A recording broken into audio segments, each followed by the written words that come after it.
Hi friends. మనమైతే ఇప్పుడు ఒక చాలా ప్రసిద్ధమైన కర్ణాటక వంటకం అండి. కర్ణాటక స్టైల్‌లో వండుతున్నాము. అలాగే చూడండి మీరు ఎంత బావుంటుందో, ఎంతో, ఎంతో, ఎంతో మృదుమధురంగా నోటికి తింటుంటే అబ్బా! నోరు ఎంత బావుందో గదా అనిపిస్తది. అలాంటిదని చెప్పి ఏంటేంటి ఈ బియ్యం గడి కుక్కర్‌లో పడేసిందనుకుంటున్నారేమో చూడండి. ఫస్ట్‌గా ఒక 2 గ్లాసుల బియ్యాన్ని కడిగి ప్రక్కనుంచాను నేను. దానికి 3 గ్లాసులు నీళ్లు చేర్చి ఆ బియ్యాన్ని కుక్కర్‌లో పడేశాను. 2 గ్లాసులకి 3 గ్లాసులు నీళ్లు పోసేసి కుక్కర్‌లో వేసి దానిలో పసుపు అంటే ఒక పెద్ద స్పూన్‌తో అర స్పూను పసుపు, ఒక గుంట గరిట నూనె వేయొచ్చు. లేదా ఒక స్పూన్ నెయ్యి వేయొచ్చండి. అదైనా ఎందుకనుకున్నారు? రుచి ప్లస్ అంత మెత్తగా పేస్ట్‌లాగా అవ్వకుండా ఉండటానికి. మరి డైరెక్ట్‌గా పెడితే కొంచెం అంటుకుంటుంది గదా కుక్కర్‌లో అన్నం అందుకోసం అనమాట. దాన్ని పసుపు, ఈ నెయ్యి కలబెట్టేసి ఇంకా నీట్‌గా కలబెట్టుకోవడం. దాన్ని విజిల్ పెట్టేసి వెయిట్ పెట్టి స్టవ్ మీద పెట్టమండి. ఇంకా ఈలోపు దీనిలో ప్రత్యేకం కర్ణాటక ప్రత్యేకత అనమాట బెల్లం, మరి మెంతులు, మిరియాలు, ఆవాలు, పచ్చెనగపప్పు, ఎండుమిర్చి, కరివేపాకు, మరి మినపప్పు. ఇంతవరకు దీనిలో వేయాల్సిన ముఖ్యమైనవన్నమాట. అన్నిటికన్నా ముఖ్యమైనది ఇంగువ కూడా ఉందండోయ్! అయితే ఆవాలు, మిరియాలు, మెంతులు వేపుకోవాలి. ఫస్ట్‌గా మెంతులు, ఆవాలు వేసి కాస్త సెగదగిలిన తర్వాత రెండింతలు ఆవాలు వేసి మీడియం ఫ్లేమ్‌లో మెల్లగా వేపుకోవాలండి. వేపిన తరువాత ఏ టైంలో మెల్లగా తీసుకోవాలంటే అవి మాడకుండా చక్కగా దోరగా వేగాలి. ఎలా అంటే అవి గరిటెతో కూడా కాకుండా మెల్లగా అలా స్టవ్ మీద మీడియంలో పెట్టి తిప్పుతూ చిట్టపటలాడేలాగా అలా పేలాలి. పేల్పులు అవ్వగానే వాటిని తీసి ప్రక్కన చల్లారబెట్టేసి 2 మామిడికాయలు తీసేసుకోవడం. వీటిని తురుముకోవాలన్నమాట. అయితే ఈలోపు అన్నం పని అయిపోగానే కుక్కర్ ఆఫ్ చేసి అల్లము, ఈ తురుము పని చూడండి. తురుము కూడా ఇలా సన్నని తురుము అయితే పనికిరాదండి. మామిడికాయ పెట్టగానే అది విరిగిపోయే తురుము అయితే పనికిరాదు. అది స్వీట్స్‌లో వేయటానికి పనికొస్తది గానీ అంత సన్నటి తురుము ఈ పులిహోరకి మాత్రం పంటి కింద చక్కగా మామిడి దొరకాలి అంతే. అదే అందుకే దీంతో పెట్టాను గానీ ఇది కూడా నైస్‌గానే వస్తుంది.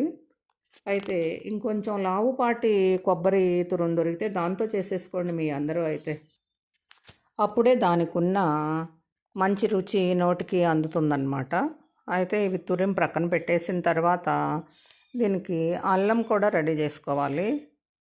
అయితే వాటిని మిరియాలు, మెంతులు, ఆవాల్ని చక్కగా రోట్లో మెల్లగా అంటే మరీ పిండిలా కాకుండా అలా అని బరకగా కాకుండా చక్కగా రోటితో ఇలా తిప్పేస్తే దంచకుండా ఇలా మెల్లగా ఇలా రౌండ్‌గా తిప్పేసుకుంటే బాగా వస్తది.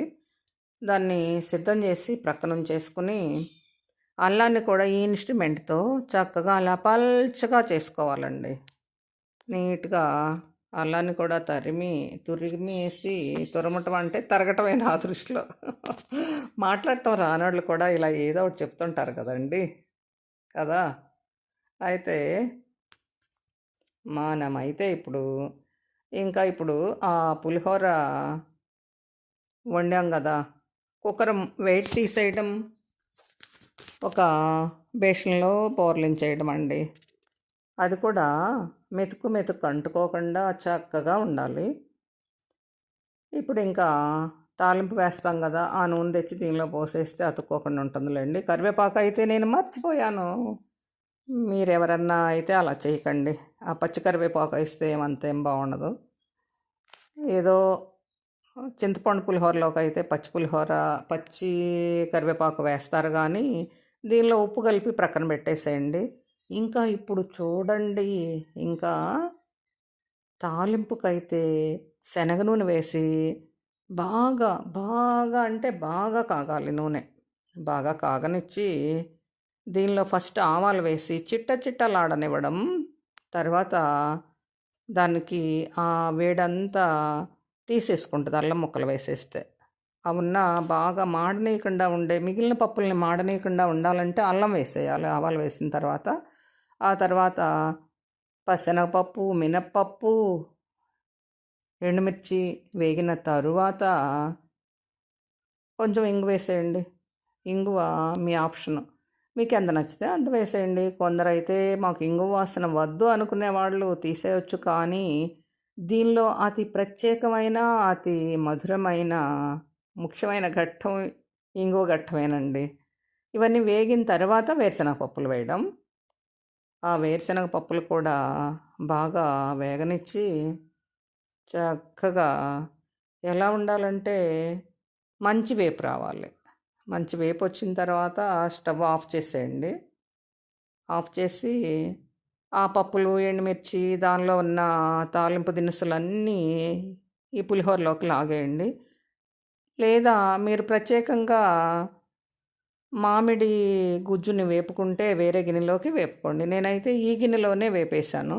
మరి అది ఇది అంతా బోలెడు ఆయిల్ పడుతుంది కదా! ఎందుకు మళ్ళా వేసవికాలం దాహం అని చెప్పి నేను అలా చేశాను.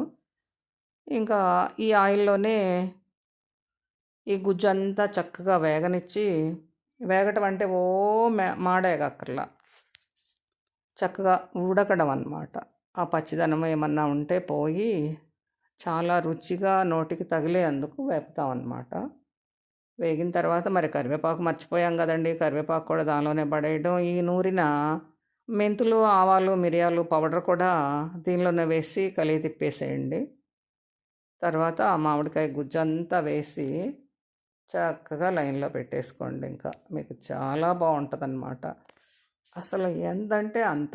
తిన్నా కొద్దీ తినాలనిపిస్తది.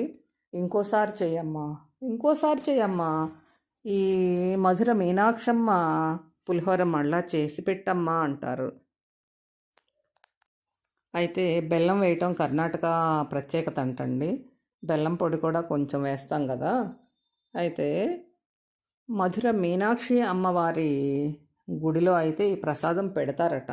మనం వెళ్ళేం తినలేదు. అన్నదానంలో పెడతారని అయితే విన్నాను నేను అంతవరకే.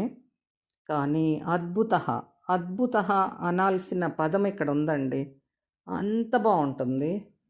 మీరు కూడా చేసుకు తినండి, బావుందని చెప్పండి. అంతేనా? ఒక్క ముద్ద తిని చూస్తే ఆహా! ఆహా! మళ్ళా రోజు ఇదే తినాలనిపి